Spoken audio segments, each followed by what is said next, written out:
Oke, Assalamualaikum. Kita bertemu lagi dalam channel Hal Mama Sam. Oke, kali ini kita akan masak yang simple, iaitu kuah kacang ataupun sambal kacang. Biasanya kita makan dengan nasi impit ya guys. Oke, jadi bahan-bahannya. Tapi sebelum itu ya, untuk mereka yang baru mengikuti channel ini, jangan lupa untuk like, share, dan subscribe. Oke, bahan-bahannya ya seperti yang saya tunjukkan ni, iaitu kita perlukan cili kering. Okey, cili kering 3 atau 4 sudu lah lebih kurang, sebab saya menggunakan kacang tanah 500 gram yang telah saya kisar ya. Diikuti dengan ketumbar. Ketumbar ni saya dah campurkan dengan jintan manis ataupun jintan pedas. Ya, saya dah campurkan tadi ketumbarnya dalam 2 sudu. Jintan manis atau jintan pedas tadi 1 sudu. Diikuti dengan bahan-bahan yang telah saya tumbuk menggunakan lesung, iaitu halia, kunyit, bawang putih 5 ulas dan juga bawang merah 5 ulas. Okey. Seterusnya saya gunakan ni bahan herba, iaitu serai. 3 batang serai telah saya kisar dan 3 batang serai lagi saya titik. Dan yang terakhir sekali ialah lengkuas. Ni lengkuas. Lengkuas ni saya dah tumbuk menggunakan lesung dan juga bahan seperti kayu manis dan bunga lawang. Itu saja bahan-bahannya, dan kita akan tumis bahan-bahan yang saya kisar ni dulu ya, begitu dengan cili kering nanti ya. Okey, kita ke dapur sekarang. Okey, saya masukkan bahan-bahan yang perlu kita tumis dahulu.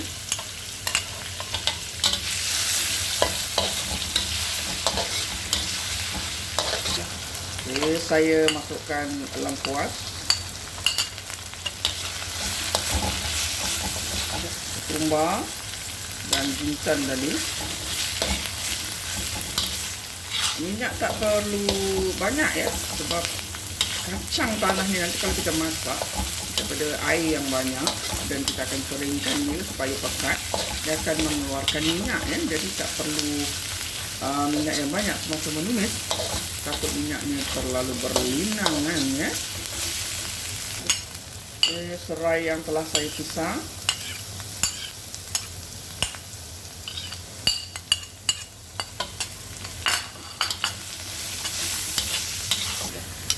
kita masukkan cili ya.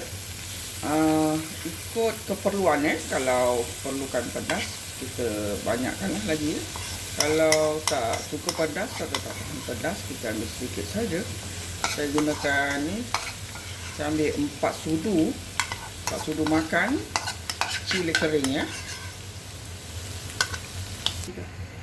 Okey, kita masukkan serai yang telah dititik.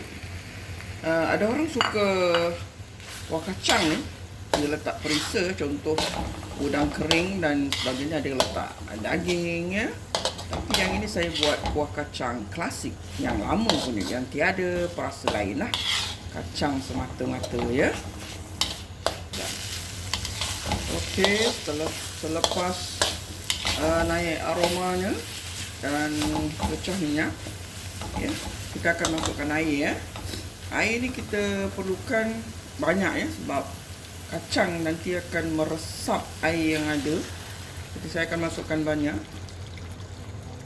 Selepas mendidih nanti baru saya letakkan kacang, masukkan dalam sini, dan kadang-kadang setelah agak kering kita akan tambah lagi air supaya kacang tadi empuk dan tidak lagi berasa rangup seperti kacang goreng. Jadi kita kena perlukan beberapa kali tambahkan air ya, sehingga akhirnya nanti lembut kacang itu dan mesra untuk dimakan bersama ketupat ataupun nasi impit. Okey, sudah mendidih, kita masukkan air asam jawa.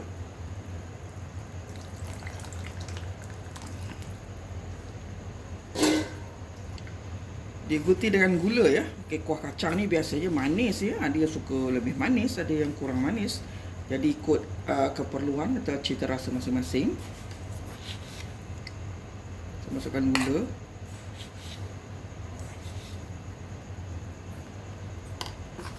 Seterusnya garam. Nanti kalau kurang masin kita tambah lagi ya. Okey, kita masukkan kacang tanah yang telah dikisar tadi.